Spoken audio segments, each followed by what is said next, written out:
Representative Swallow, can you hear us?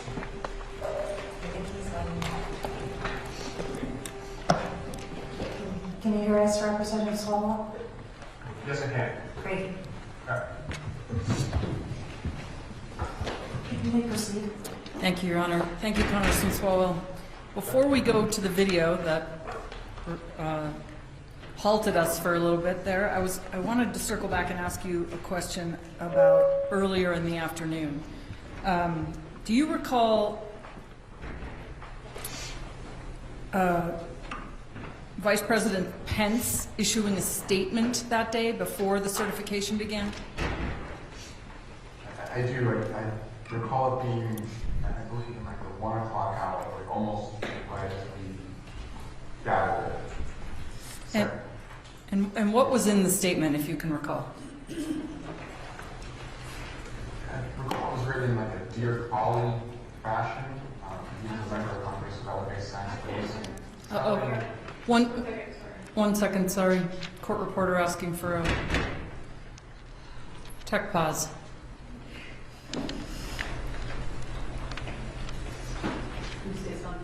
Yes, can you hear me?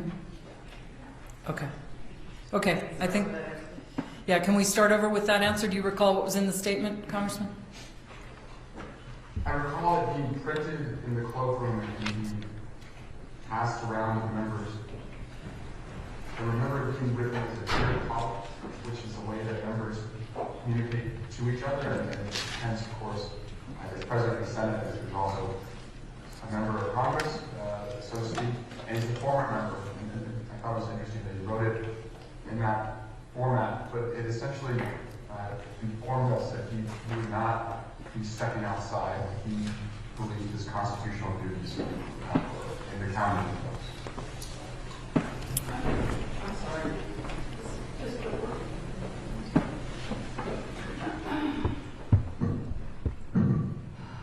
Just one pause again. It's okay. It's okay. Okay. So, just in follow-up to that, so you testified that he stated that he would not be stepping outside his bounds. Can you explain what you mean by that? It was well known among myself and my colleagues in the public that President Trump believed that Vice President Pence had the ability to essentially reject the electoral ballots that were sent from the states. And so in the 1 o'clock hour, I do recall being handed from the cloakroom a Dear Colleague that Pence had sent, essentially saying that he did not believe he had the authority to do what the former president was asking him to do, and that he would not step outside the ceremonial duty of adding up the electoral ballots and declaring them. Okay, great. Okay, let's try with Exhibit P68, please, Mr. Hine.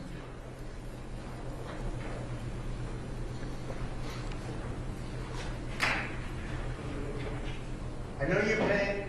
I know you're hurt. We had an election that was stolen from us.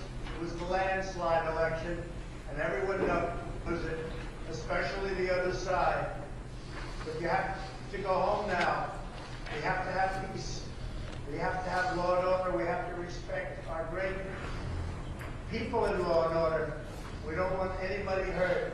It's a very tough period of time. There's never been a time like this where such a thing happened, where they could take it away from all of us, from me, from you, from our country. This was a fraudulent election, but we can't play into the hands of these people. We have to have peace.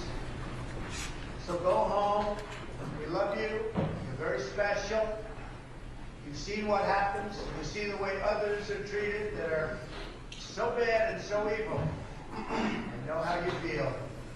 But go home and go home in peace. Do you recall seeing that video on January 6, 2021? Yes, I do. And do you recall approximately what time that video came out? I recall that being in the 3 o'clock hour. I don't know the exact time.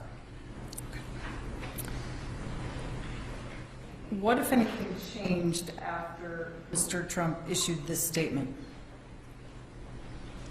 As I said, we were still in a holding pattern at the evacuation site, being told by the sergeant of arms that the rioters were still inside the Capitol. And so, at least when it was said, when the statement was made, there was still an active attack on the Capitol. Now, I would watch, on Twitter in the minutes after the statement, footage of individuals being interviewed or making their own posts that were posted saying that Trump told them to go home when it was time to go home. So, and these were rioters who had been in the Capitol. So we do recall, I do recall being with my colleagues and seeing that statement had at least an effect on some of the people who were posting on social media. And at this time, you're still in the secure location, correct? That's right. Now I'm going to have Mr. Hine pull up another tweet. It's P148, Your Honor, which we've already stipulated into evidence, and this is just a different page from that tweet, that compilation of tweets. Okay.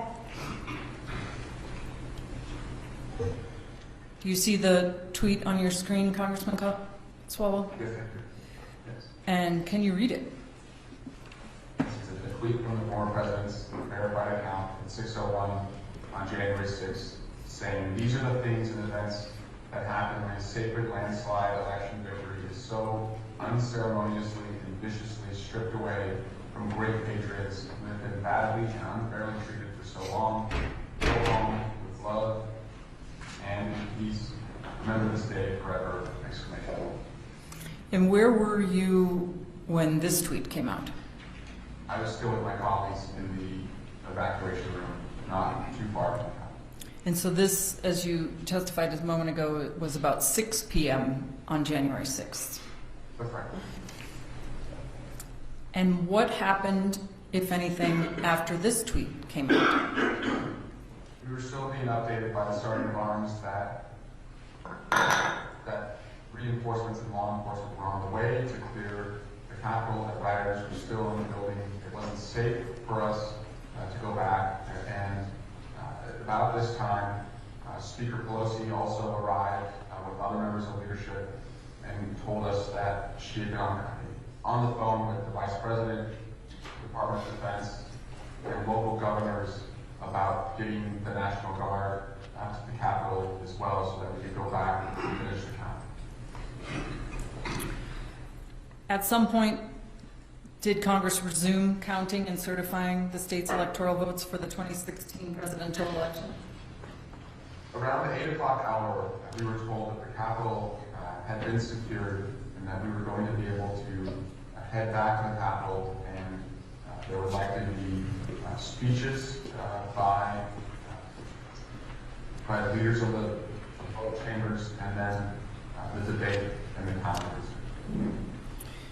And what did you expect would happen when you returned to the chamber in terms of the debate?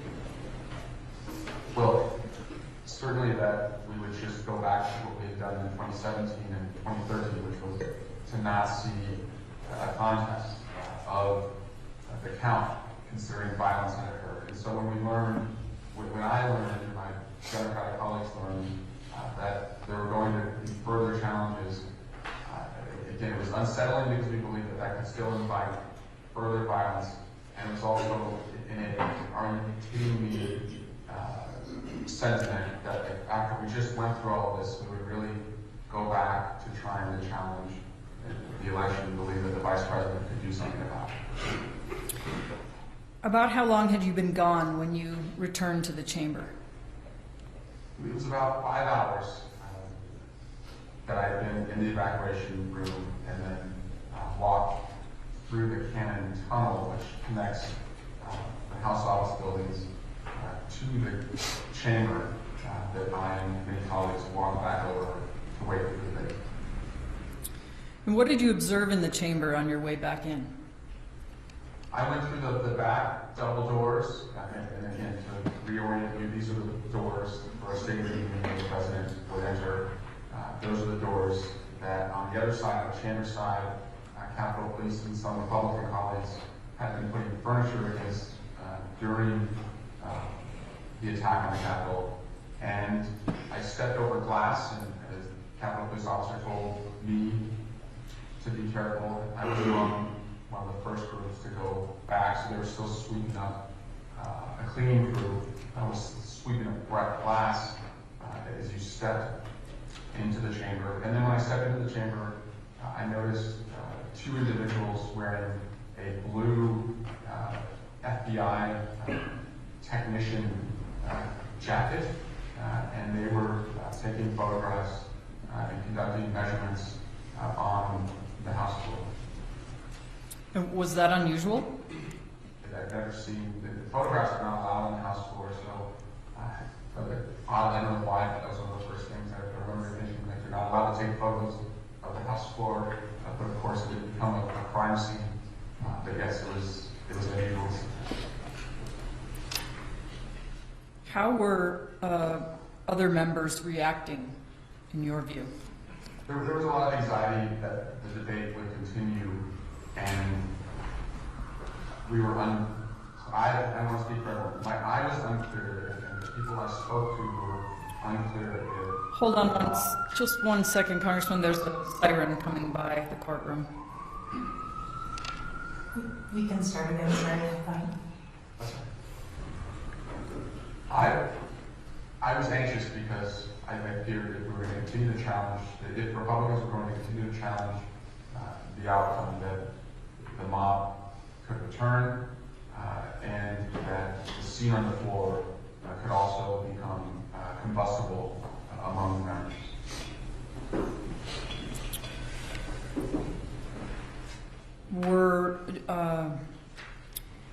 Did you hear any meaningful speeches? Well, one contentious moment was during the challenge of the Pennsylvania results, and I was seated directly behind Connor Lamb, a Democrat from Pennsylvania, as he defended the count in Pennsylvania. And Connor began his remarks essentially saying, before the riot, he prepared remarks that was going to show deference and respect to the Republican challenges, but considering that the riot occurred and we're still doing this, they're not worthy of his respect. And then a Republican from Maryland, Andy Harris, started shouting down Connor, and then some of my Democratic colleagues beelined over to Andy Harris, who was behind me, and told him to let Connor finish. I jumped up and went over, and I saw that Andy Harris and Democrat Colin Allred, a former NFL player from Texas, were essentially in an argument. And I recall yelling at Andy, "You don't want to do that, Andy. You used to tackle people for a living. Andy, you don't want to do that." And unfortunately, it stopped. Did Congress ultimately finish the counting and certifying of the state's electoral votes for the 2016 presidential election that evening? We did. It was in the 3 o'clock a.m. hour the next day, January 7th. And what was the very last act of the night? It was Vice President Pence presiding over the joint session, receiving the tallying from the tellers and declaring that Joseph R. Biden was the winner and would be inaugurated on January 20th. What time did you get home that night? I got home just after 4 a.m. And what happened when you got home? I was greeted by my wife. There's a lot of late nights at the Capitol. That was the first time she'd ever waited up for me, and gave her a big hug, and then went up and did something that I also would never do with little children, which is to go into their room when they're sleeping, and it just gave both of them kisses on the forehead. After January 6th, 2021, what conclusion, if any, did you come to as to what or who caused or instigated the attack on the Capitol. Objection. Your conclusions are not relevant, Your Honor.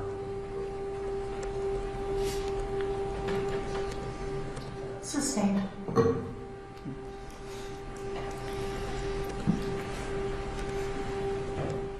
In the aftermath of the attack, did Congress consider any action against Donald Trump for his role in the attack?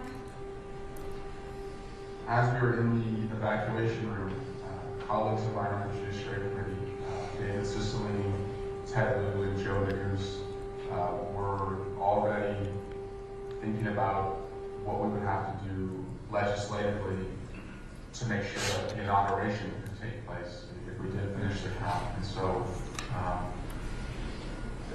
within days, Speaker Pelosi, working with them, would bring forward articles of impeachment, and that would be voted on, or debated and voted on 1 week later on January 13th. How did you vote on the impeachment? I voted with my Democratic colleagues and 10 other Republican colleagues to impeach on the count of insurrection. And what role did you have, if any, in those proceedings, those impeachment proceedings? A few hours before the vote, Speaker Pelosi called me and asked me if I would serve as an impeachment manager on the impeachment team in the Senate. And I accepted and would be a part of the 9-person impeachment manager team led by lead manager Jay Rask. And you testified a moment ago that there were Democrats and Republicans that voted in favor of the impeachment. Did that vote result in an impeachment of the president by the House? Yes, on January 13th in the evening, President Donald Trump was impeached a second time by the House. Was there a trial in the Senate? There was, yes. And what was the result of that trial? In the Senate, the president, 50 Democrats and 7 Republicans voted that the president had indeed committed insurrection, although that would be 10 votes short of the 2/3 requirement for removal.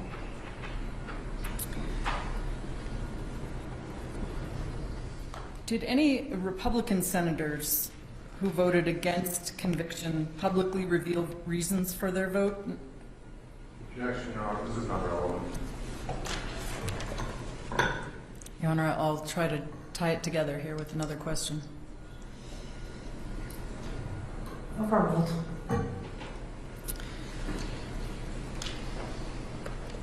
Do you want me to repeat the question, No, Congressman? I Okay. understand the question.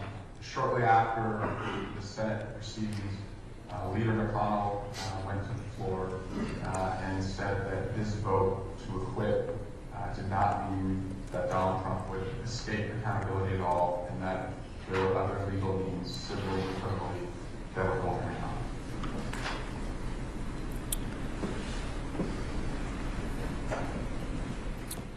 As a member of the House of Representatives, Congressman Swalwell, are you required to take an oath of office? Yes, I can take it every other year if elected on January 3rd. And does that include an oath to the Constitution? Yes, it does. And what do you understand that oath to the Constitution to mean? That oath predominates my loyalty to anything else, and I have a duty to defend and protect. No further questions. Cross-examination?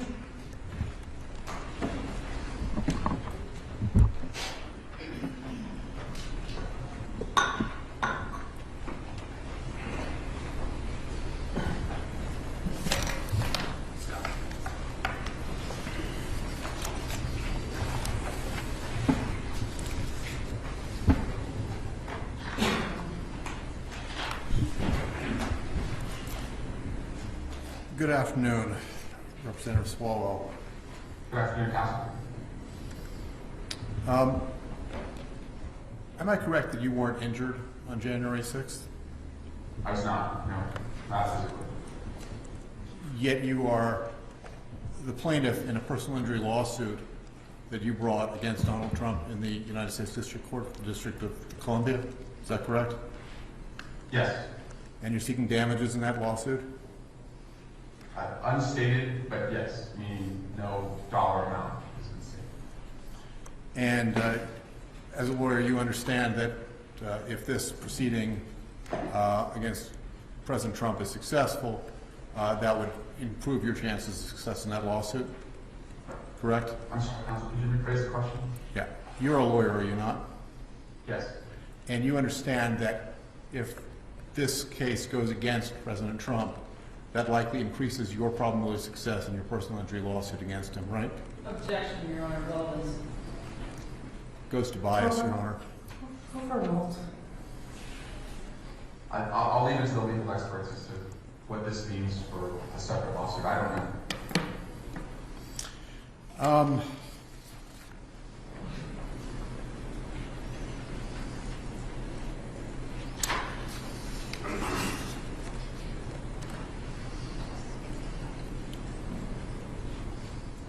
Is it your view, sir, that President Trump has some, or had some, lesser quantum of First Amendment rights than every other American on January 6th? No, it's not my view. So he enjoyed the full, as far as you're concerned, he had every right that every other American had to speak with full First Amendment protections on that date? In accordance with the law, yes.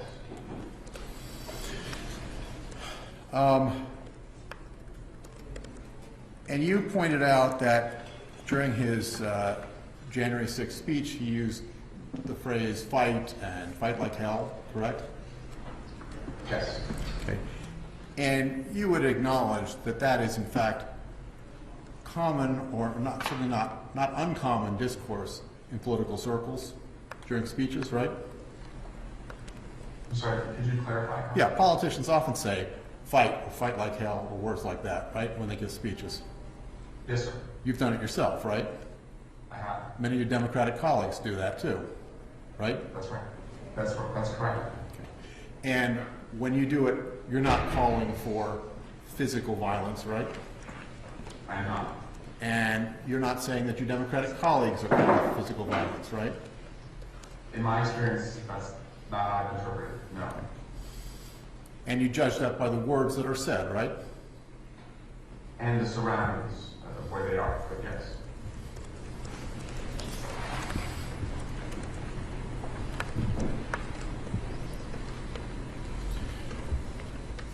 I'd like to show you Exhibit 1066, which is was designated as a cross exhibit.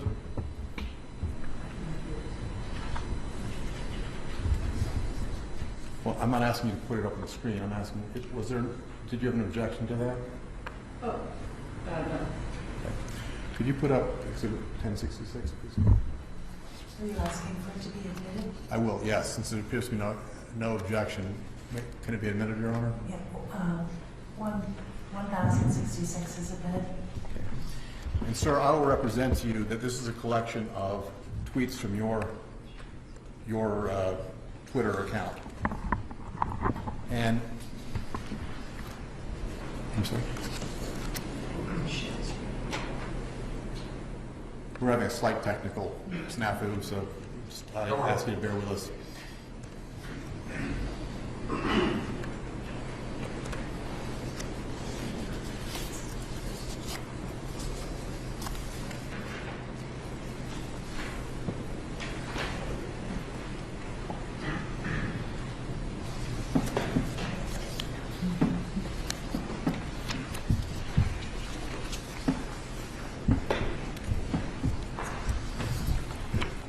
I'm not going to go through all of these, sir, but why don't we look at page 16 first? So if you put page 16 up.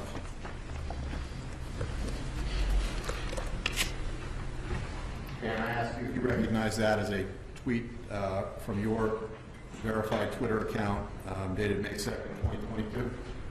Yes, I do. Okay, and you wrote, if you think they'll stop with a woman's right to choose, you haven't been paying attention. We have to fight like our lives depend on it, because clearly they do. You wrote that, right? Yes, I did. And you were not calling for any sort of physical fight, correct? No, sir, I was not. You were not advocating violence? I was not. And if you look at the next page, please. Okay, and this is another tweet from your verified account, is that right? Yes, sir. Okay, and you wrote, this is just the beginning, they won't stop. Fight like your lives depend on it, because they do, right? It says hashtag vote blue, yes. And again, you were not calling for physical violence, that was a metaphorical fight, right? Right. And I could go through a bunch more examples, but I'm not going to spend a great deal of time on that. There was one other tweet here that I did want to bring your attention and ask you about. If you would look at page 13, please. Is this a tweet from your verified Twitter account dated February 4th, 2022? Looks like it, yes. Okay. And you write there, Cheney and Kinzinger may not be in my party, but in this fight, we're all on the same side. Do you see that? Yes, I do. Okay. And what fight were you referring to here? I had to see the tweet above it to have context, but I'm assuming based on the date that it refers to the January 6th investigation, but again, I have to have more context. But when you say the January 6th investigation, you mean the January 6th Select Committee? Yes. Okay, and that was because Representatives Cheney and Kinzinger were the two Republican members who Speaker Pelosi had appointed to that committee. Is that right? And you considered them to be on your side of that fight, correct? I think I said we, but all our side, yes, which I was on, yes. Okay. All right, we'll put that exhibit aside. Now, earlier today, Council showed you some tweets by President Trump. You remember that? I do. Did Council pick which tweets they were going to show you, or did you discuss with them which tweets you wanted to testify about? Those are chats, those are my counsel. Did you have an objection? Let it go. So, I'm sorry, so now I missed the, can you repeat the question and answer? I think he said that they were chosen by Council. You're right. Okay. So, one that Council focused on, if you would put up the 2:24 p.m. So this is Exhibit 148, page 83, and that first one. Do you remember discussing this one from 2:24 p.m.? Yes, I do. Okay. And then, if you go to the next page, the second tweet on that page.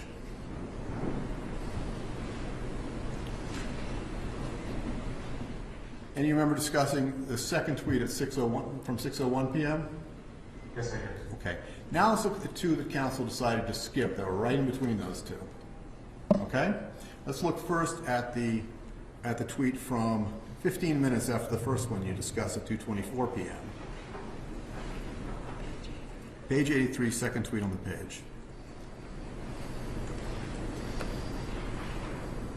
I see it. Okay. And at 2:38 p.m., 15 minutes or so after the tweet that you discussed about Vice President Pence, you see that President Trump wrote, "Please support our Capitol Police and law enforcement. They are truly on the side of our country. Stay peaceful." Do you see that? Yes, I do. Do you remember reading that on January 6th? I do. Okay. What did you understand that tweet to mean? That we needed 10 exits before he sent it, before the mob had come, but he, I imagine, had seen the violence committed against the officers, and believed that he had the power because he sent them there to stop them from abusing the officers. So that's what, strike that. So whether he had the power or not, certainly he's telling people to support our Capitol Police and law enforcement and stay peaceful, right? In that tweet, yes. Yeah. And he told them that in his speech, right? He told them to proceed peaceably and patriotically to the Capitol, right? You have to play that for me. I don't. Okay, well, the judge has heard it, so I'm not going to take the time to replay that now. Let's look at the next tweet that he sent at 3:13 p.m. If you put that up, please. You see that tweet? He says, "I'm asking for everyone at the U.S. Capitol to remain peaceful. No violence!" Exclamation mark. Remember, we are the party of law and order. Respect the law and our great men and women in blue. Thank you! Exclamation mark. You see that? I do, sir. Yes. Okay. Do you remember reading that on January 6th? I do. Yes. Okay. What did you understand that to mean on January 6th, sir? That a lot of violence had taken place. At that time, I was, as I said, probably just arriving with a gas mask in my hand to the evacuation room, and the president is asking the violent rioters to stop attacking the police. Okay. So that's a couple of posts between the two posts that you had previously discussed where the president is asking people to stop attacking and be peaceful, right? In these tweets, yes. In those tweets. And we looked at a short video of about 1 minute where he asked people to do exactly the same thing, right? To be peaceful. Essentially, yes. Yeah. And that came somewhere in the 3 o'clock hour, so presumably around or slightly after that 3:13 p.m. tweet, right? That's about right, yes. Yeah.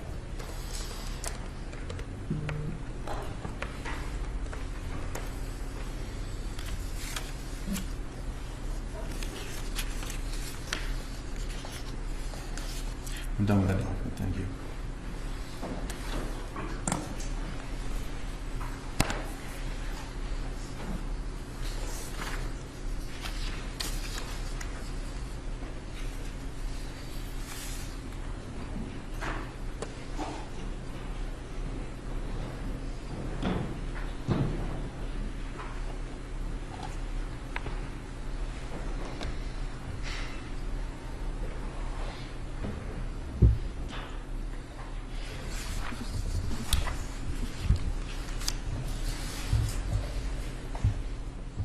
I don't have any further questions for you, sir. Thank you very much. Thank you, Councilman. Are there any questions from the Republican Party? How about the Secretary? Okay, redirect. Thank you, Your Honor. Very briefly, Congressman Small, in colloquy with counsel just a moment ago, he asked you about two other tweets that Mr. Trump sent. In either of those tweets, did Mr. Trump ask people to go home? No. And did he ask people to leave the Capitol? Not in those two tweets. Thank you.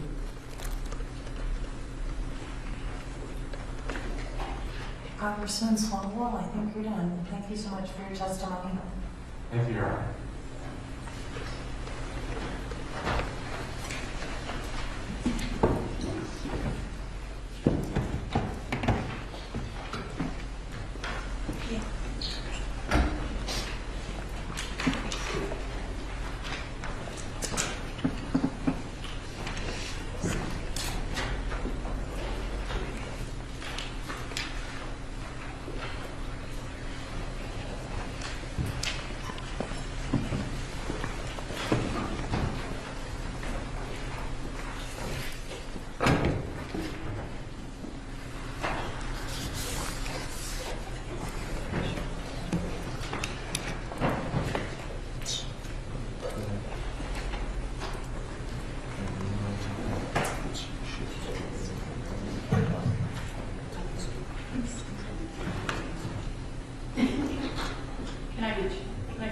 Remind me who you are. Oh, I'm sorry. Your Honor, Mario Nicholas on behalf of the petitioners, and we are going to call Officer Winston Pinjon as our next witness. You said it's pronounced Pinjan? Pinjon. Pinjan.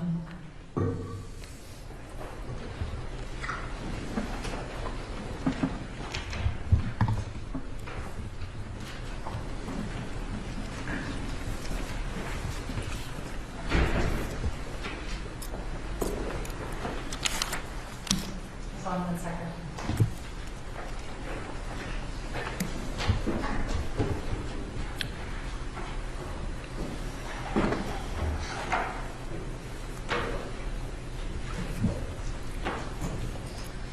Will you raise your right hand?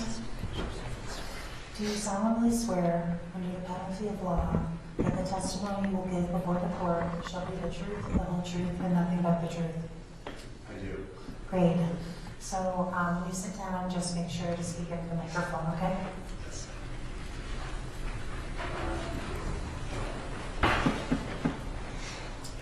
You may proceed.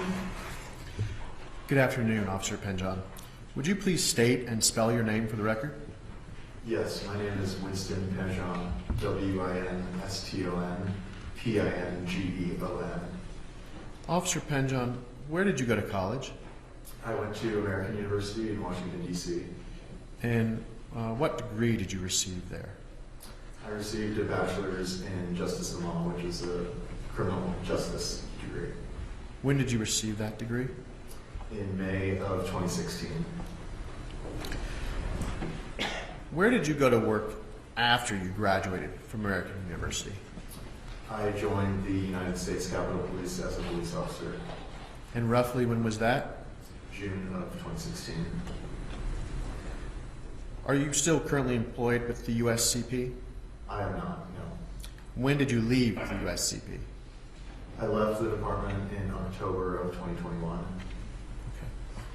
During the course of your career with USCP, what units were you assigned to? I was primarily assigned to the House Division, but I also served on a variety of other collateral assignments. The Ceremonial Unit or Honor Guard, the Special Operations Division, and the Civil Disturbance Unit. Can you describe for the court what the Civil Disturbance Unit is? Yes, the Civil Disturbance Unit is effectively the riot team for the Capitol Police. Prior to January 6, 2021, were you ever deployed as a part of the CDU? Yes, I was multiple times. Can you describe just briefly some of your deployments prior to January 6th? Yes,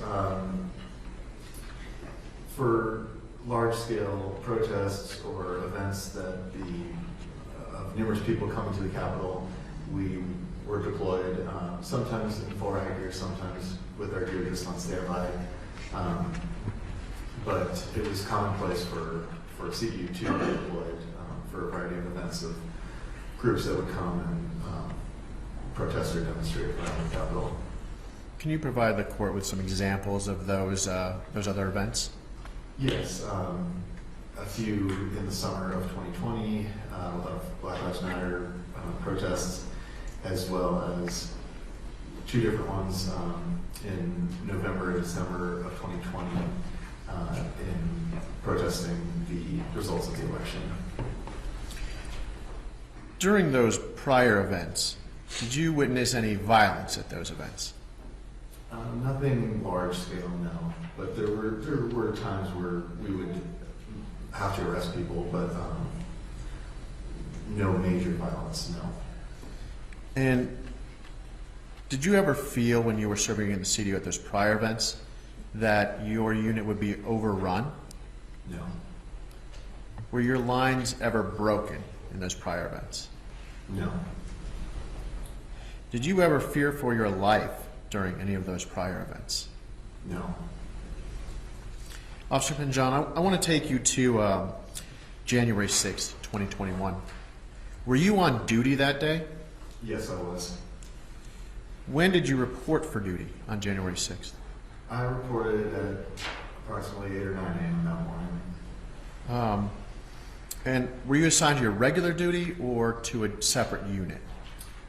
I was assigned to CEU that morning. My normal assignment at that time was 3 p.m. to 11 p.m., so I was working overtime early with CPU. What is your understanding of why that changed?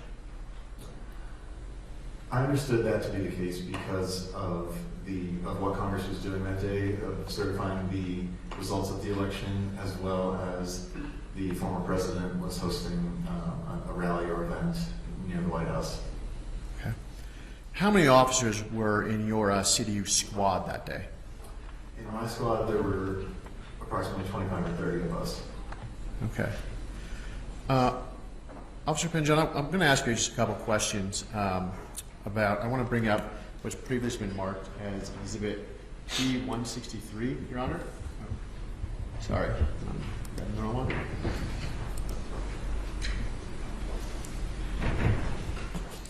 Officer Pinjon, as a USCP officer, are you familiar with the layout of the U.S. Capitol itself? Yes, I am. And how are you familiar with the layout of the Capitol?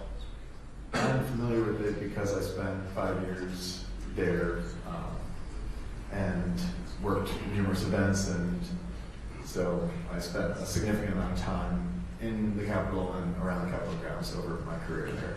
Okay. And are you familiar with the Capitol grounds as well? Yes, very much so. So I brought up what is Plaintiff's Exhibit 163, and I'd like you to take a look at it. Have you reviewed this exhibit before? Yes, I have. Would you say that it's a fair and accurate representation of the Capitol grounds and one level of the U.S. Capitol? Yes, it is. Would you say that this would help you to explain your testimony to the court? Yes, it would.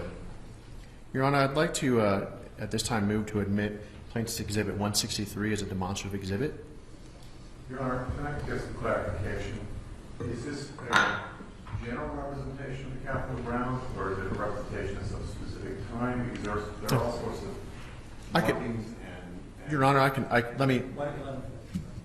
there are all sorts of markings and annotations on this.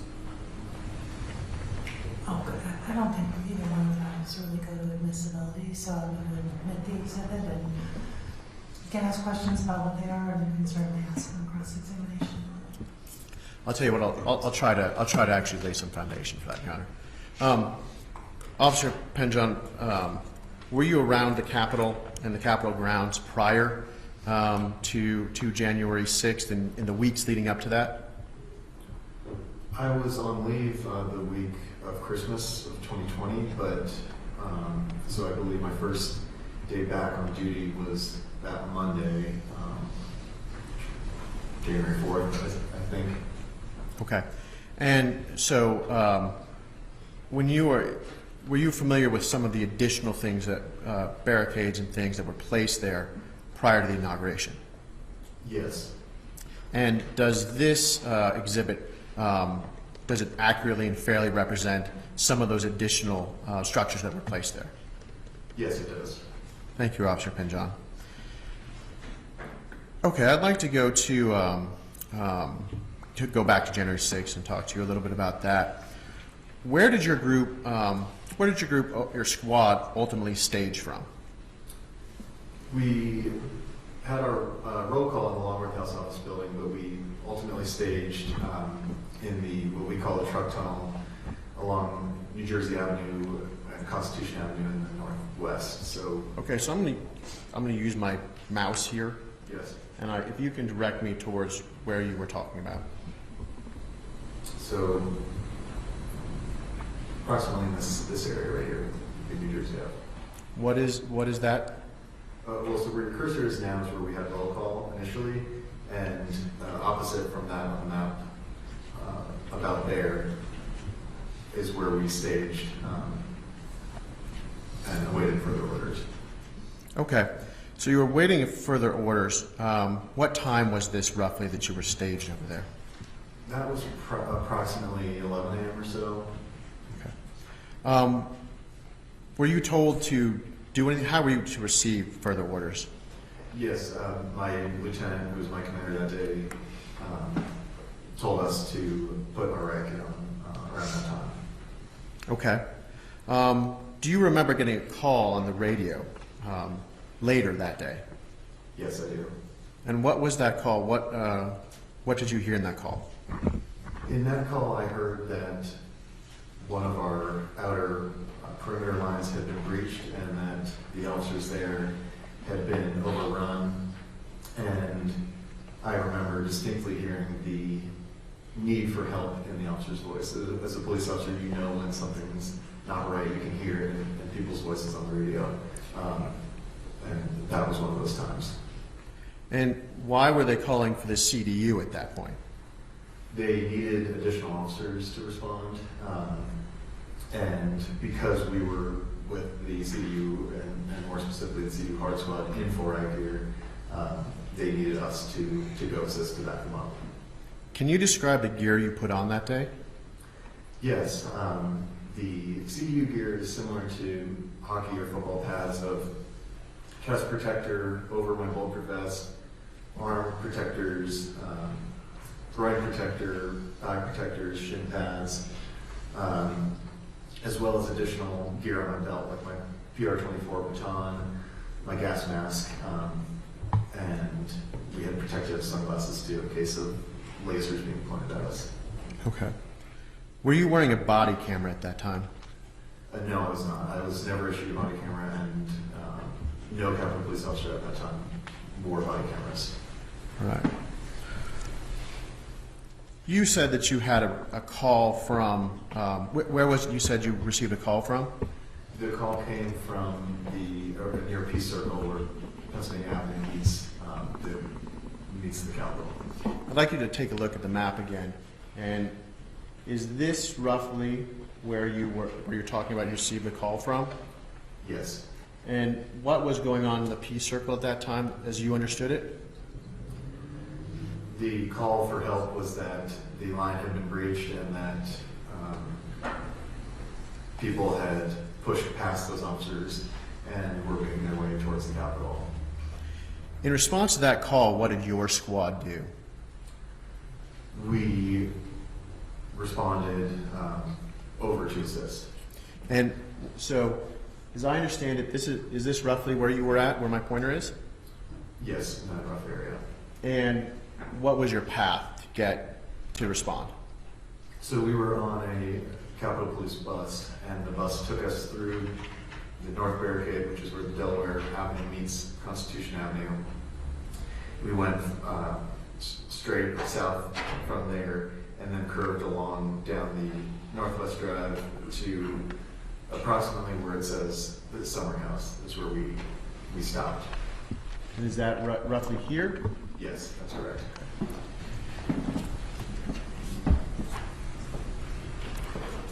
When you stopped at that and what's in that summer house area? Can you describe it a little bit for the court? Yes, it's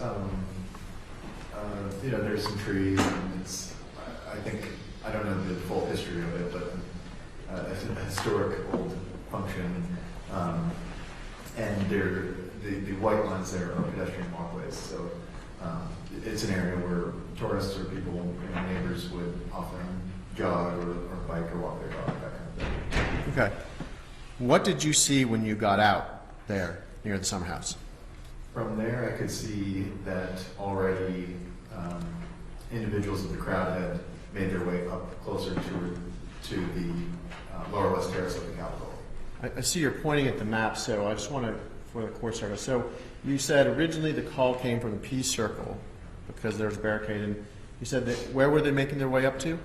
So they continued, I guess that's southeast, along what we call the Pennsylvania Avenue walkway, because the road ends at Peace Circle, but that white area where your mouse is, that's the walkway, and people had made their way up that. And what's at the end of that walkway? The stairs, there's stairs, and at that time there were construction parts of the inauguration stage. So how long between when you received the call and when you got there and saw people make it already to the stage? How long was that? Approximately 5 minutes or less even. Okay.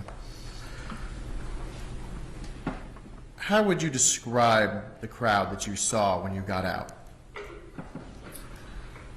From there, I could see that they were dressed in numerous Trump apparel, red hats, and carrying flags, and that they were advancing quickly, and the crowd was already growing larger just by the minute. Okay. When you got out, did you put on any additional gear at that point? Yes, I did. What did you put on? What additional gear? I put on my gas mask. Had you ever worn your gas mask in the line of duty before? No, only in a training environment. And why were you told to put on a gas mask on this day? There were calls that potentially gas either was already deployed or was soon to be deployed. So the decision was made that we would do that in order to be best prepared. Okay. So I want to go back. You were here and you got out. So is this roughly where you were putting on your gas mask? Yes. Where did you go from there? From there, we marched, we formed up and marched as best we could to the steps, and ended up in the area here, sort of northwest lawn, along that walkway, and we ended up right in that grassy area where your mouse is now. Tell you what, I'm going to zoom in a little bit, Officer John, so you can see it a little bit better.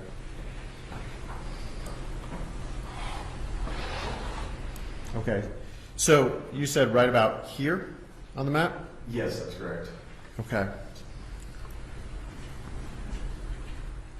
As you were arriving there, did you see anyone in medical distress?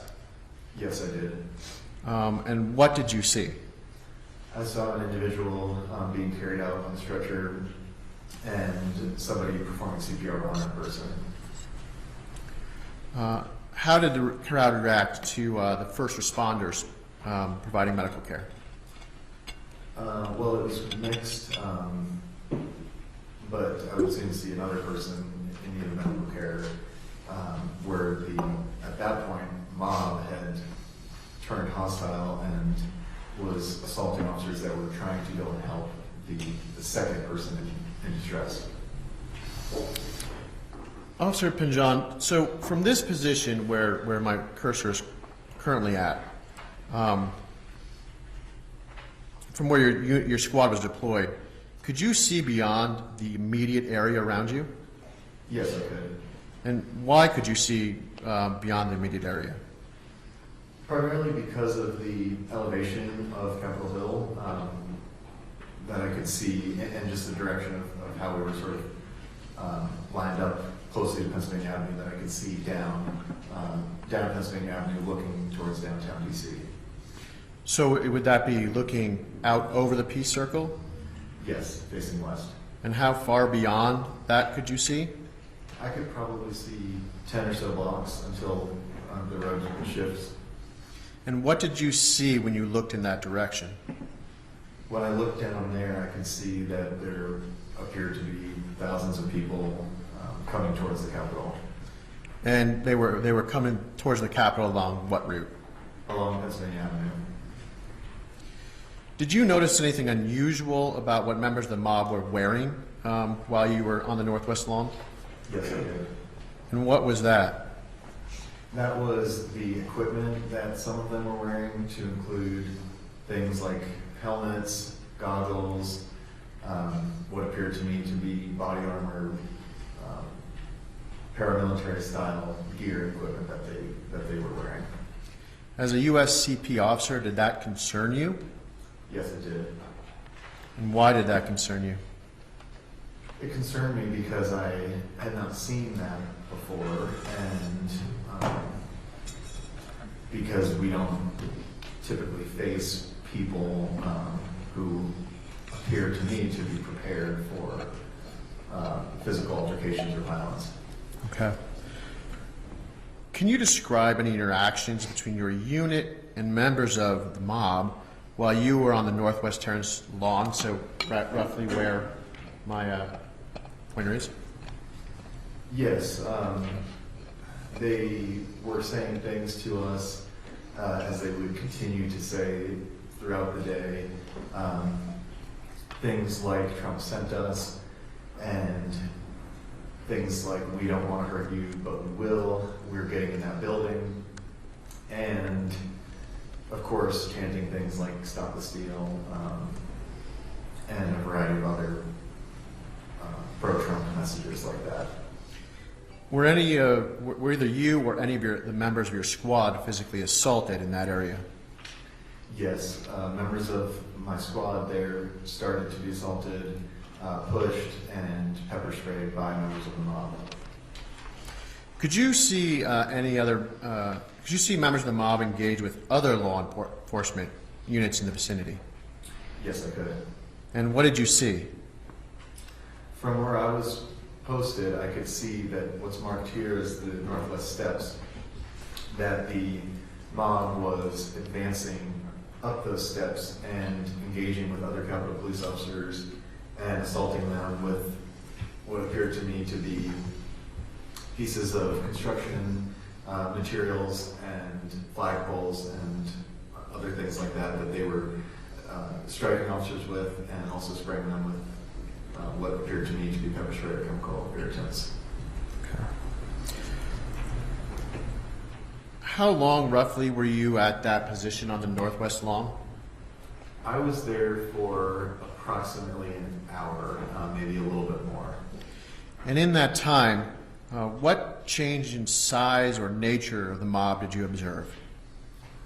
Well, the size of it, like I said, continued to grow larger, and they seemingly became more emboldened by that size. That it was apparent to me we were very outnumbered. Do you remember your attackers saying or doing anything that would have indicated what they were trying to do? Yes. And what was that? Well, like I said, some of them told me that they were there to break inside and to get into the U.S. Capitol. Did any of them threaten you? Yes, they did. And how did they threaten you? Oh, well, saying things like, "We don't want to hurt you, but we will," and other taunts of saying, "You look scared," and you might need your baton, or stuff like that. You said you were there for roughly an hour, from 1 to 2. Is that accurate? Yes, approximately. Was your CDU unit able to hold the line at the base of the West Terrace? No, we were not. And why weren't you able to hold that line? We were not able to hold that line because the mob became increasingly aggressive and hostile towards us, and we were simply outnumbered. So ultimately, the 25, 30 of us or so sort of ended up forming a circle where we were guarding nothing but each other's backs as the mob sort of surrounded us there. Okay. Did you eventually leave that position? Yes, I did. And where did you decide to go from there? So I knew that we needed to get to the Upper West Terrace to have that higher ground strategic advantage, because I could see the progress that they had made and were making up those northwest steps, and we needed to go and help those officers. Can you describe the path that you took to get there? Yes. Basically, I went kind of along the corner of the Capitol here, up the northwest lawn, up the north lawn, and was able to access the Upper West Terrace again via this north access path. And where did you go from there, Officer Pendron? From there, I knew we needed to get back to where those steps were, so I continued west or down along the North Terrace, sort of where that green line is, and I kind of followed that green line over. And Officer Pendron, how many members of your squad were with you at that time? Well, I thought that my whole squad was with me, but I would soon learn that we were getting separated, and given the nature of having all of our riot gear on and having to go up the hill and be impeded by some members of the mob as well. It took some time, and we got separated. So I soon would learn that it was just myself and 3 or 4 other officers. Okay. So you said you were going along the North Terrace and walking down or west at this point. Yes. Where did you stop there? Did you continue on? I continued and rounded the first corner and continued to go to assist those other officers and help defend the building. And when you got to this corner here, Officer Pinjon, what did you see? From there, I was horrified to see that there were many members of the mob who had already flooded up into that area of the Upper West Terrace. Roughly there? More so sort of over here, but I could see all the way down, but they were more in this sort of circle area. From that point I could see. And when you rounded that corner, did you stop there? No, I didn't. So I continued forward because, again, I knew I needed to do my job and respond and get there as quickly as I could. When you said you continued forward, what direction were you going? Yes, so at this point I was going southbound, so again, kind of tracing that green line over to that northwest courtyard area. And Officer Pinjon, what did you see when you got roughly here on the map? So again, was also horrified even more to see that they had broken into the building and that the mob was streaming inside into the U.S. Capitol. When you said they had gotten access, what had they gotten? How had they gotten access? How had they gotten in? Well, from there I could see that they were entering where the red arrow is here, which is an emergency exit fire door. So I assumed that they had broken their way in because those doors are locked and secured normally. I'm going to zoom in a little bit so that it's easier to see, Officer Pinjon.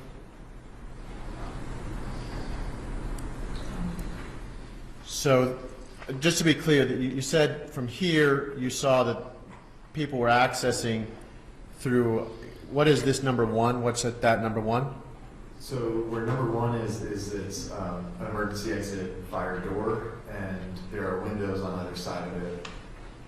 Is that what these number 2 and 4 are? Yes. And what about number 3? 3 is a fire door emergency exit. And what do you find if you go through that emergency exit? There you'll be in the Senate side of the U.S. Capitol on the first floor there. Okay. How many people do you think, would you estimate you saw in the northwest courtyard when you came around this corner?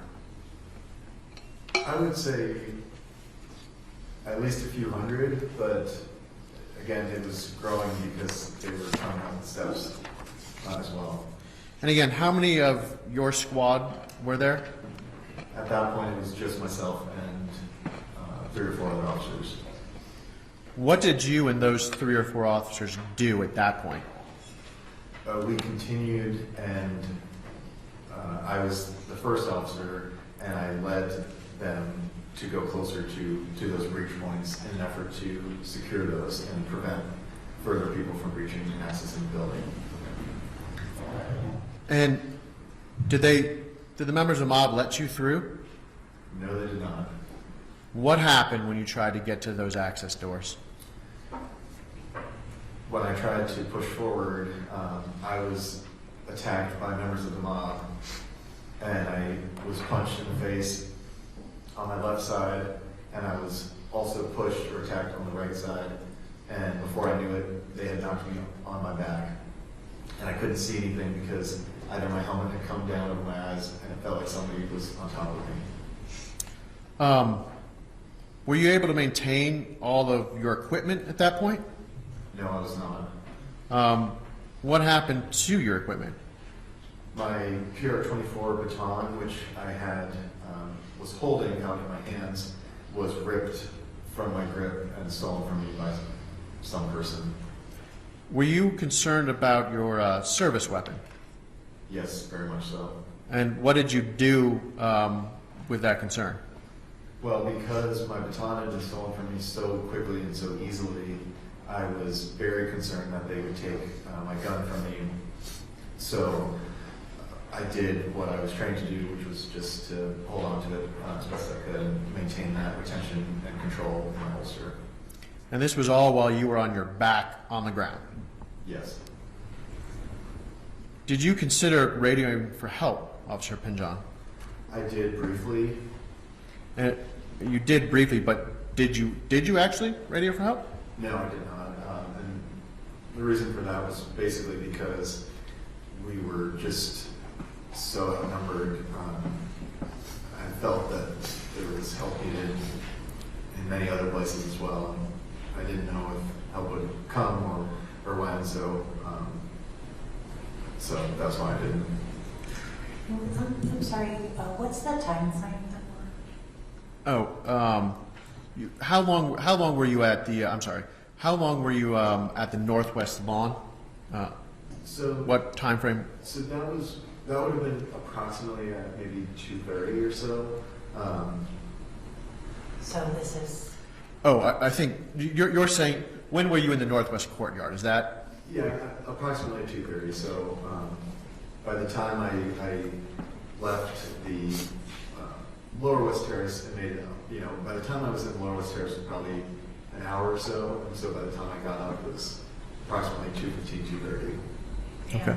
and your testimony is that people were going to withdraw for those windows and fire exits? They were going through number 3, and I couldn't see exactly, but I knew they were going through door number 1, and I think either one or both of those windows nearby that. All right. So we're roughly at 2:30 when that's happening, and it's roughly 2:30. You're lying on your back in the northwest courtyard. Did you think your life was in imminent danger? Yes, I did. How did you get up off the ground, Officer Pinjon? Fortunately, with the assistance of one of my squad mates, as well as just my own strength and training, I was able to get up and right myself there. You said you were headed towards this arrow number 3. Were you ever able to get there? Yes, well, we were just headed into where we could help and stop the breach. That just happened to be the first most accessible door. But yes, I was able to continue to find my way through to ultimately get to that door. And what did you and your squad do when you reached that door? We were able to close it and secure it as best we could because it is a fire door. Once it's locked from the outside, or once it's closed, it is locked from the outside. And were you on the inside of the Capitol or outside of the Capitol after you closed the door? We stayed on the outside, so we shut the door and continued to defend the door from the outside. Did members of the mob who were in that courtyard say anything to you while you were there and securing the door? Yes, they did. And what did they say? They said all kinds of things, similar to what they told me down previously at the Lower West Terrace. Again, we don't want to hurt you, but we will, and we took an oath to the Constitution, that we were traitors, and that they were getting in the building. Okay. Did members of that mob attack you while you were securing that door? Yes, and they continued to throw things at myself and my fellow officers there. Were you and your fellow officers able to hold or maintain that position at the door? Not for very long, no. Why weren't you able to hold or maintain that position? Again, primarily because we were so outnumbered, and we, similar to before, had to effectively reevaluate very quickly and determine what we needed to do for a more strategic and tactical advantage, which was not just staying there at that point. While you were securing that door, Was anyone stopping them from going into the other breach points? Not that I could tell, no.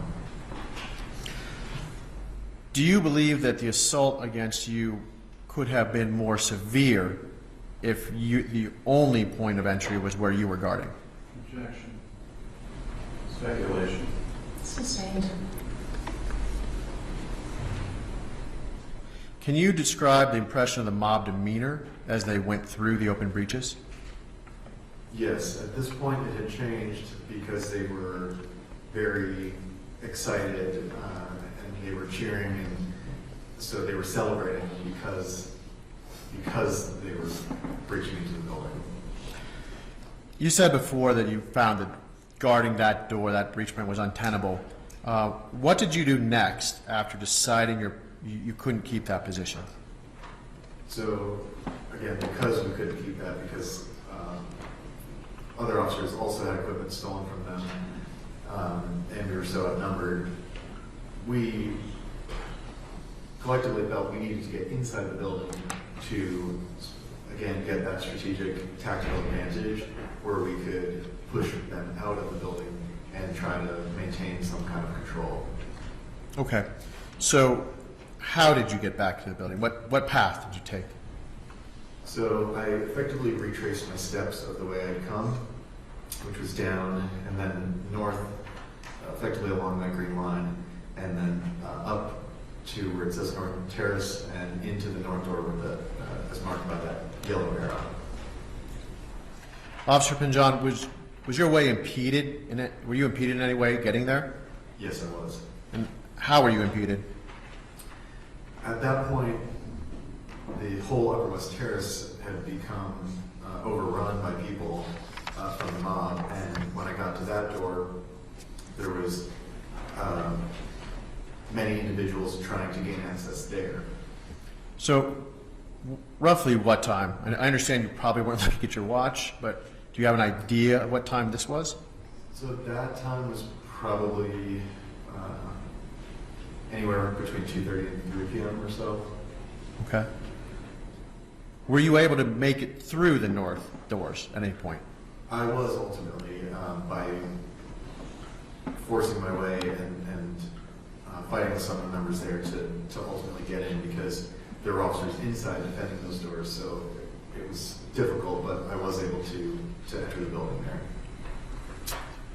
When you entered the building through the north doors there, what did you see?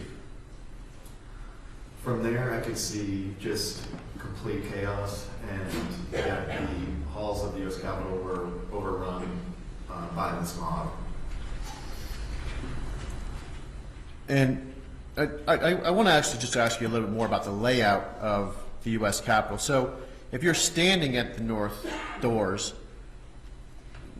and you're facing the way that an arrow is facing, what can you see? So normally you could see effectively all the way to the south door, as marked there. I'm sorry, when you said there, I'm just going to put my marker. I saw where you were pointing. Is that roughly where you were pointing? Yes, that's correct. So that hallway there serves like the main artery of the building on the first floor at least.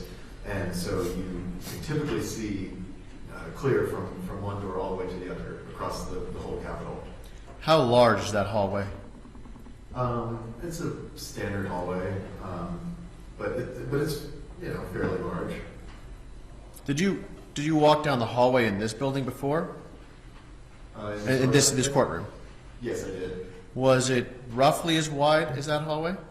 I would say yes, maybe slightly narrower than this. Is it roughly that long?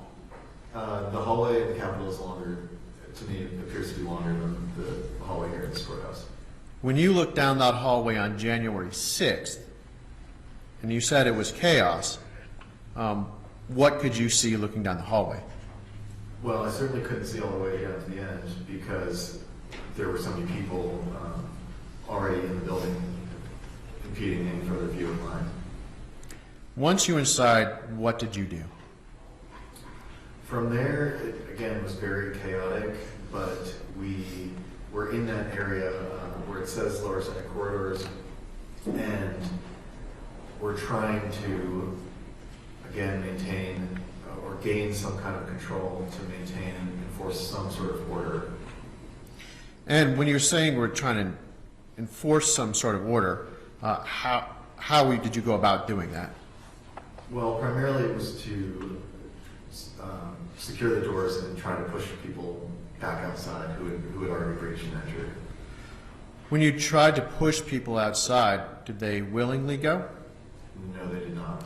And how would you describe your engagement with the members of that mob? Well, it was very difficult because, again, there were so many of them, and it just sort of turned into like a back and forth where we would get some of them out and then they'd get more back in. So it's just sort of that tug of war or back and forth for a while. Were you engaging with them from a distance, or how close were you to members of the mob? Oh, I was very close, and in those corridors, there were many people there that I effectively was engaged in hand-to-hand combat with. And how long, roughly, were you engaged in hand-to-hand combat in the halls of the U.S. Capitol? For probably 2 to 3 hours. Okay. Were you ever able to make it back from the inside to the breach point here? Yes, I was. And what happened when you got there? What did you and your squad do? Well, from there, we again attempted to secure that door from the inside, but it was a similar kind of pushing and pulling of the mob. But there were some Metro Transit police officers who had responded and were assisting us there in an attempt to secure it. What is this where my marker is right here? What does that represent? That is a staircase that leads up to the Senate chambers, Senate gallery areas. Did you ever engage members of the mob at those stairs? Yes, I did. And we attempted to form a line to prevent further members of the mob from accessing upstairs. But again, with the chaos and how outnumbered we were, it was not a position I could maintain very long.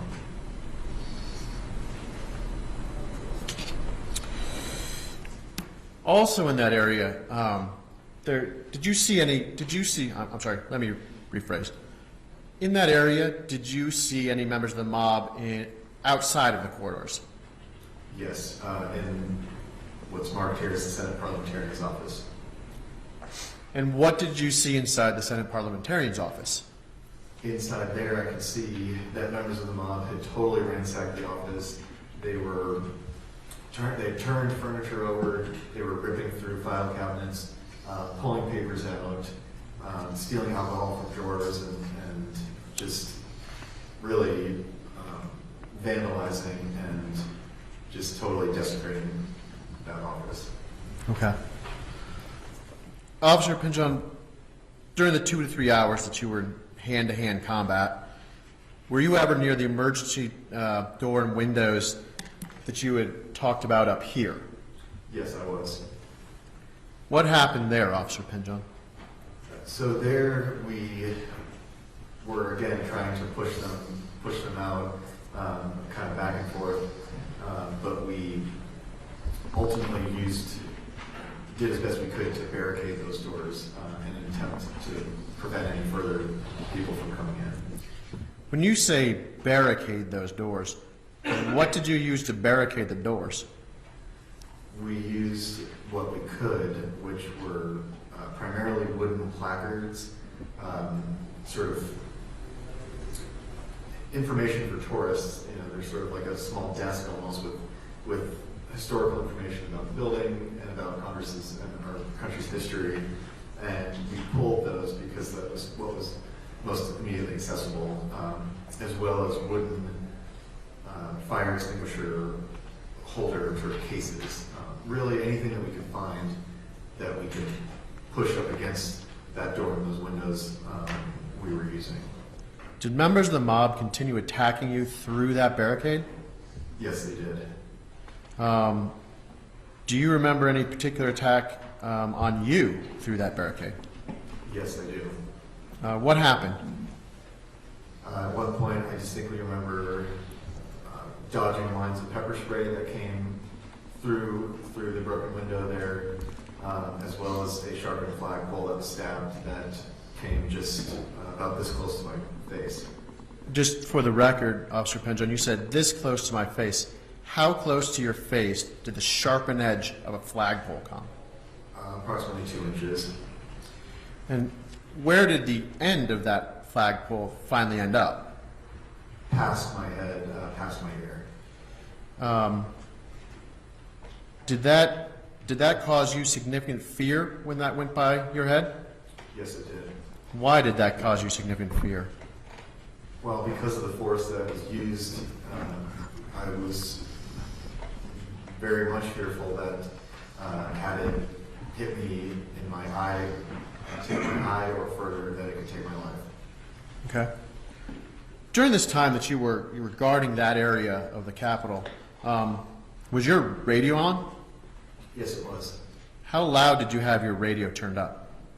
I had it turned up very loud because the alarms of the door breach were blaring, as well as members of the mob having megaphones and all kinds of noise from them. So I had it turned up as high, I think as high as it would go, so I could hear as best I could what was going on outside the building, or in and around the building.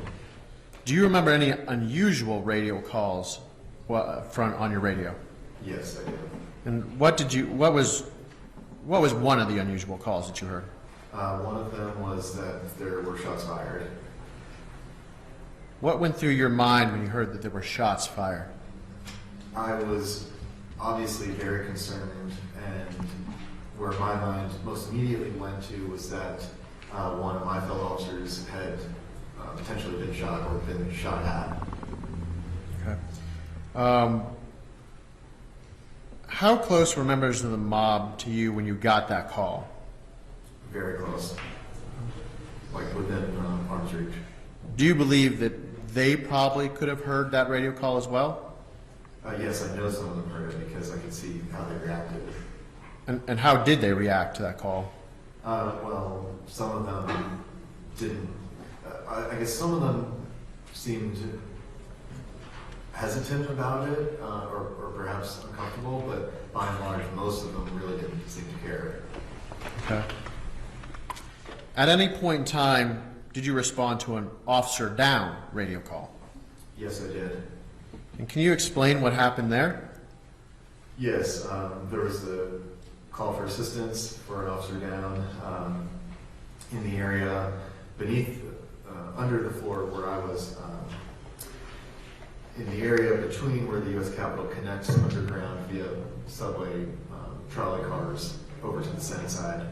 And so I responded down in that area to assist. When you say down in that area, how did you get down there? I went, I believe it was these stairs here. I'm going to use my marker to show where it looks like you're pointing. Is this the accurate reflection of where you're pointing? Yes. So these stairs here, you went down those stairs. Correct, and down into that lower basement area. What did you find when you went down those stairs? When I got down there, I saw that there were already numerous officers on scene there to assist, and so knowing that I had no additional formal medical training beyond basic first aid and CPR that I received in the academy, like every other officer had received, I knew that I needed to get back. Also, because I was in riot gear, that I needed to go back and that I couldn't be useful there. I needed to be more useful back where I was upstairs. Officer Pinjon, did you later find out who that officer was that was receiving help? Yes, I did. Who was that officer? Officer Brian Sicknick. And do you know what happened to Officer Sicknick that day and the next day?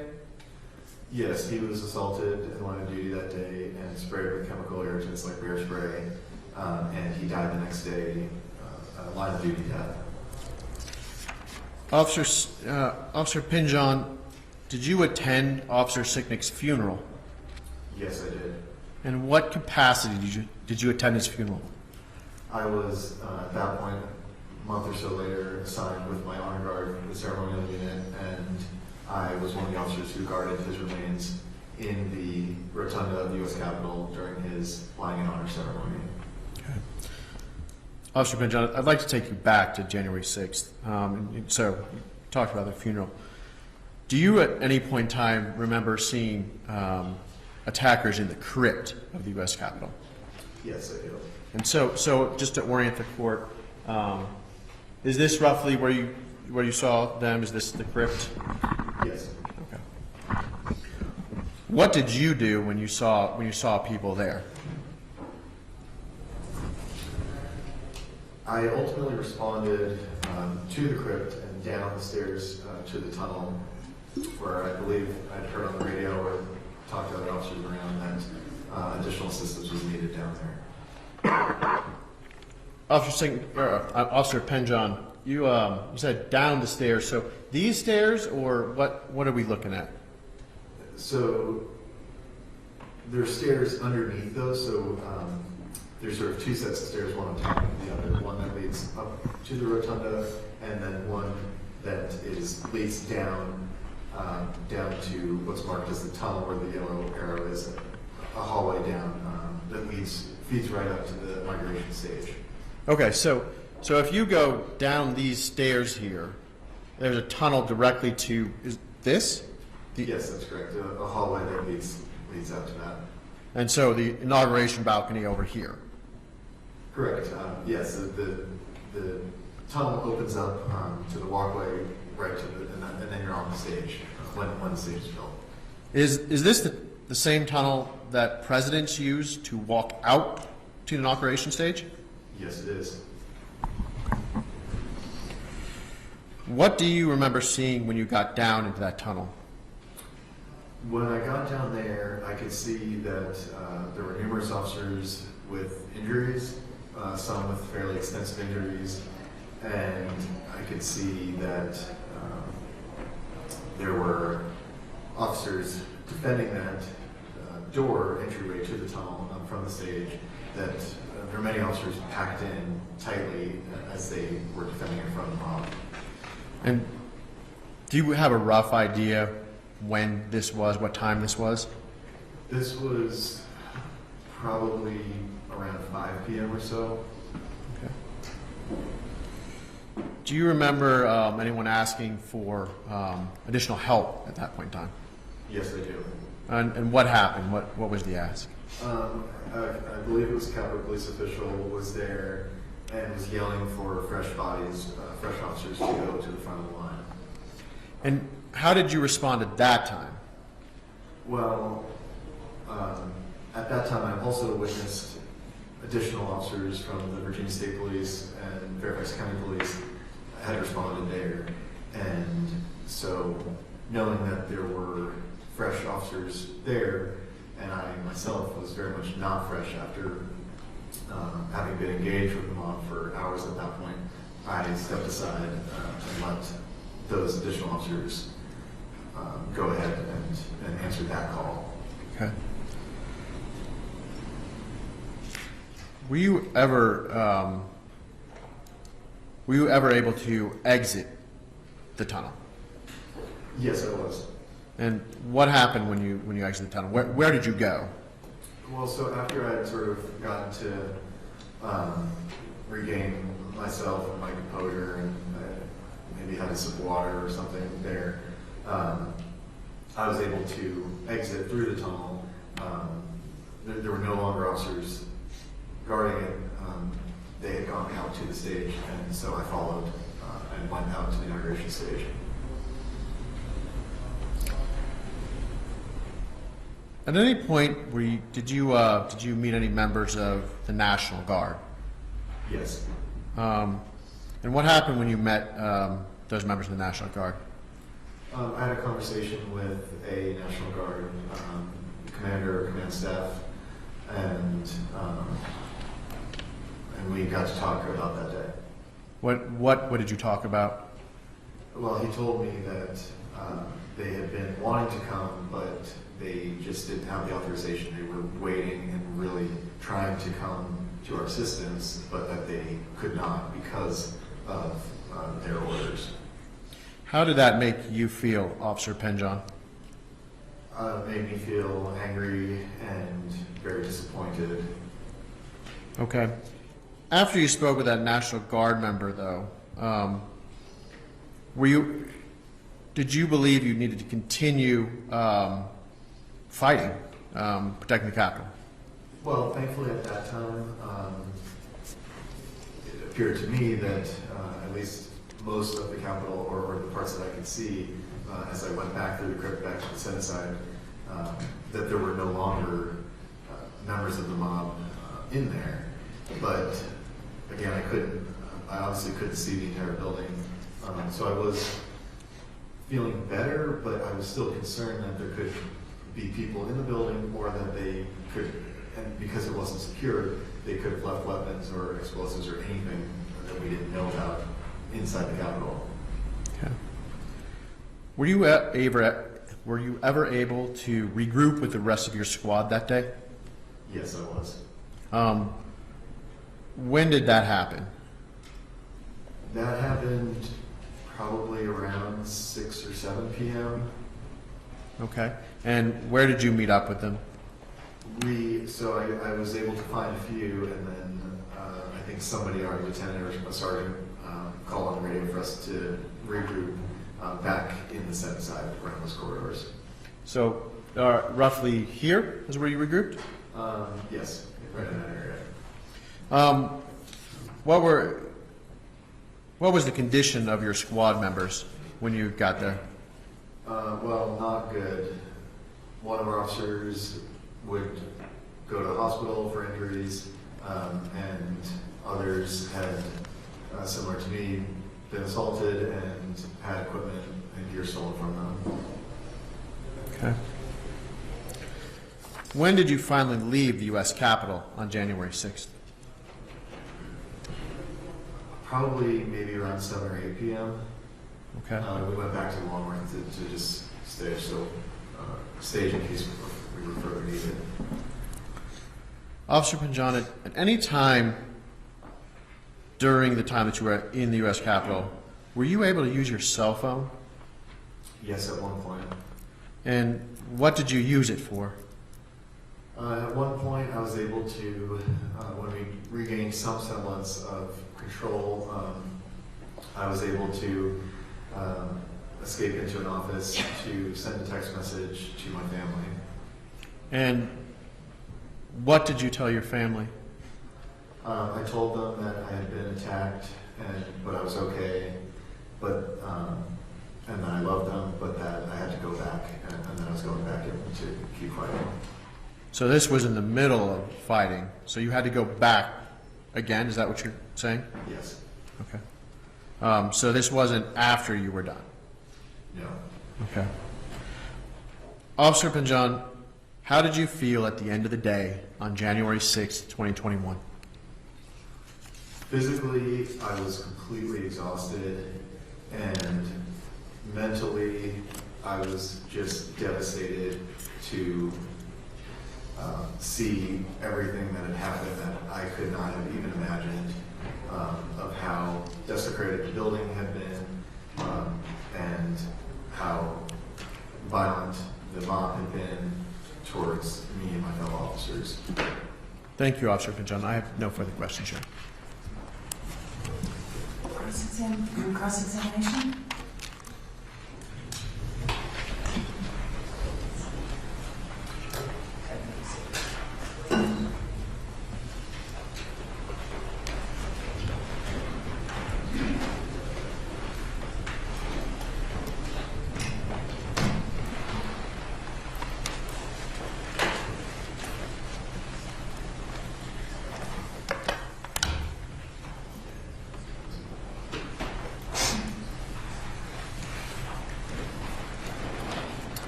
Good afternoon, sir.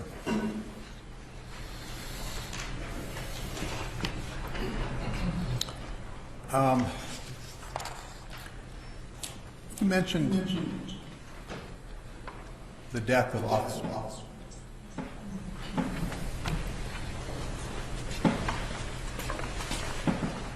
Try it again.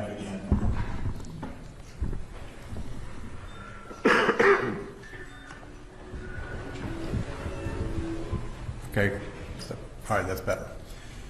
You mentioned earlier the death of Officer Sicknick. Do you recall that? Yes. Okay.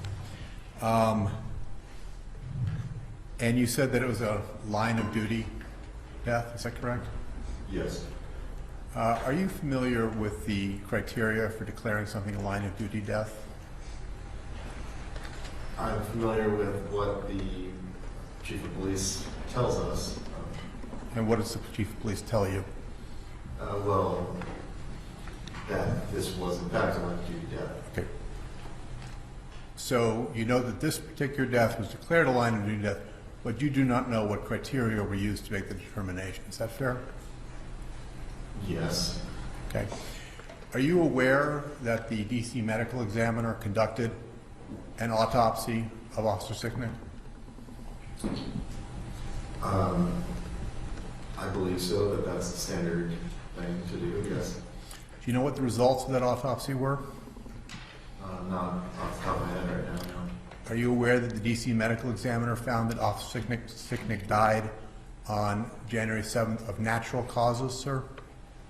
I may have heard that, but I can't, I'm not totally sure. Are you aware that the department accepted the findings of the medical examiner, but nonetheless declared it a line of duty death? I'm not aware, as I was just an officer, I'm not aware of what the department did. Are you aware, based on your time as an officer, that it makes a difference in terms of the benefits that the survivors of an officer receive, depending on whether the department declares it a line of duty death versus a non-line of duty death? I'm not aware of the specifics or what the difference of those are now. Okay. You have no reason to second guess the findings of the DC medical examiner, correct? No. Okay. So the DC medical examiner found that Officer Sicknick's death was due to natural causes rather than to anything that occurred on January 6th. You have no reason to question that, correct? I'm not a doctor, so no, I can't question their abilities. Okay.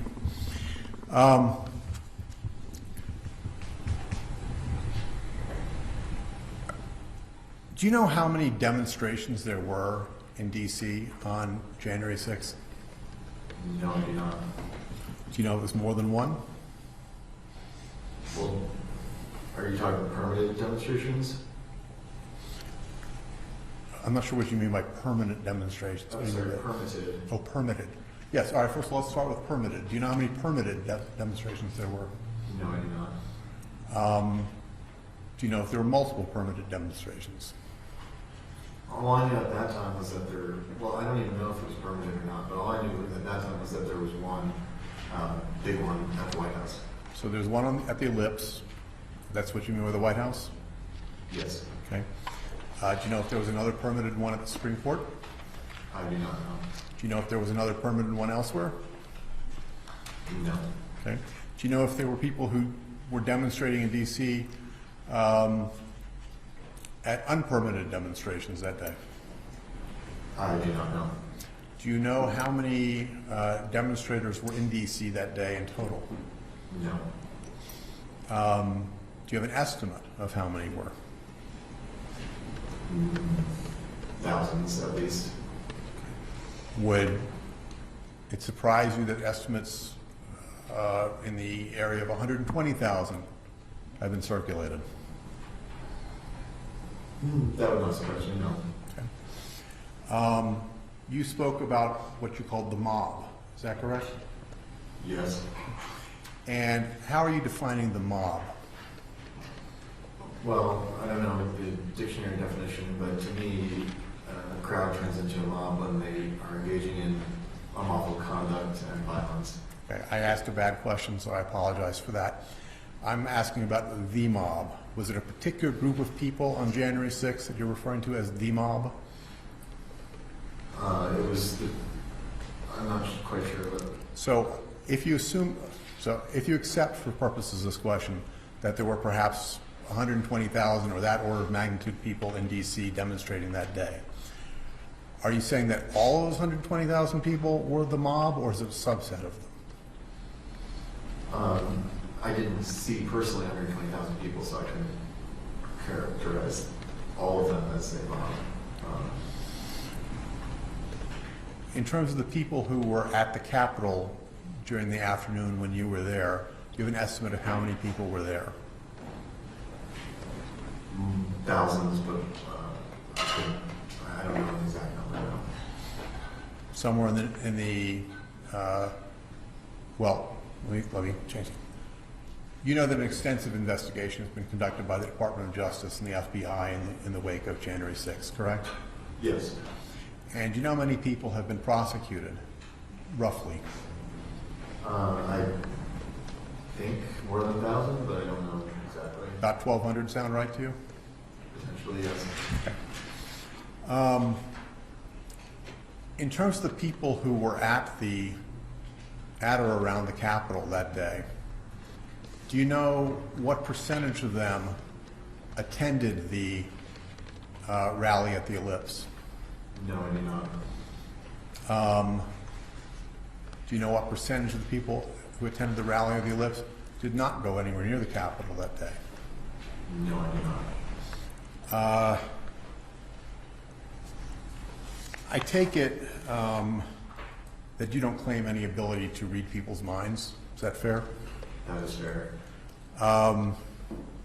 And just by looking at the folks who were there that day, you weren't able to tell if any particular person attended the rally at the Ellipse, right? Correct. And you weren't able to tell if any particular person heard President Trump speak at that rally, correct? Correct. And you weren't able to tell if any particular person had seen any of President Trump's tweets, correct? That's correct.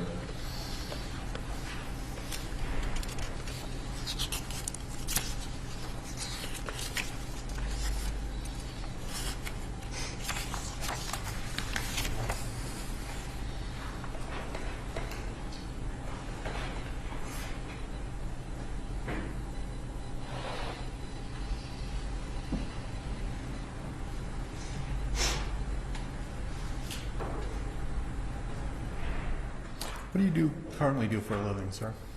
Objection, Your Honor. Relevance. Do you respond? Yes, I think the relevance will become clear in a moment, Your Honor. What do you currently do for a living, sir? Well, re-ask the question when I have a Sorry, Your Honor. objection.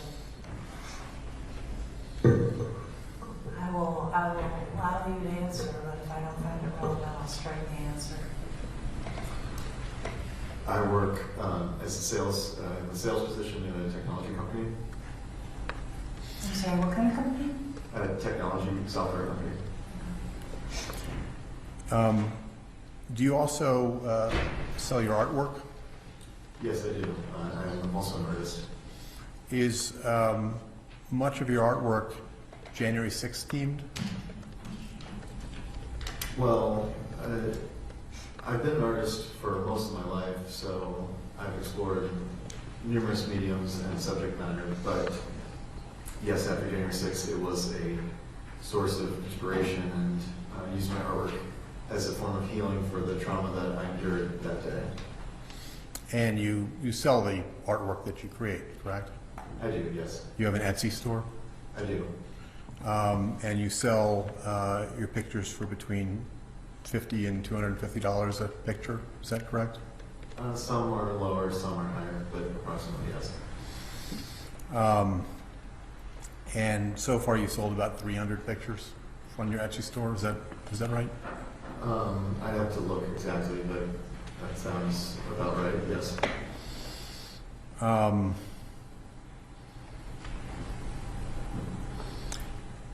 Is it fair to say that you would like to attract more visitors to your Etsy store, to buy more pictures? I don't understand the relevance of census store. I think I do, but it's, the objection's overruled. You know, as an artist, and I guess you could call it a small business owner, yes, it is attractive for me to have more customers buy my artwork. And is it fair to say you expect that being in a televised trial like this one about January 6th is likely to raise your profile and sell more pictures about January 6th? Objection, Your Honor. This calls for speculation. Witness. Overruled, you can answer. With your endorsement, perhaps? If I can help, glad to. I have no further questions for you, sir. Any questions from the caller or Republican Party? No questions, Your Honor. Okay. Redirect. Yes, sir. Officer Pinjon, I'll try to keep this brief.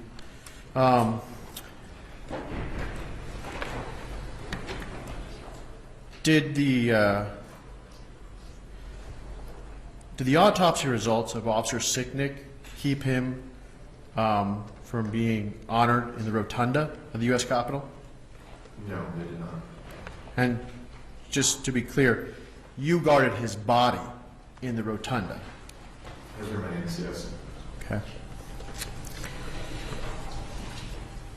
I want to go back also to, you were asked about the definition of the mob, and I want to make sure I got this right. You said a mob is a group of people who engages in unlawful conduct and violence. Does that sound roughly about what you said? Yes. Would you characterize the people who assaulted you on January 6th as a mob under that definition? Yes. Officer Pinjon, there was a question about rallies and permitted events, etc. You responded you thought there was one big event at the Ellipse. Yes. And when you were on the northwest lawn and you were looking down from your elevated position, what were you looking toward? Down Pennsylvania Avenue leads towards the White House and the Ellipse. And what did you see coming down Pennsylvania Avenue? Thousands of people coming towards the Capitol. Okay. I'll be brief about your artwork, Officer Pinjon. Is your artwork your primary source of income? No, far from it. I wish it could be, but no. What is the primary reason that you engage in artwork post January 6th, Officer Pinjon? Like I previously stated, it's, I always turn to art in difficult times as a creative outlet to express myself, but it became more important post January 6th as I dealt with post-traumatic stress symptoms to be able to express myself and heal from that experience by expressing myself artistically. Are you here today to sell more artwork? No. Why are you here today, Officer Pinjon? I'm here today to share my story and speak the truth of what happened to me and what I saw, heard, and experienced on January 6th. Thank you very much. I have no further questions. Officer Mitchell, thank you so much for your testimony today. Thank you. You are released. Thank you. We will go on break until 3:20.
opportunity to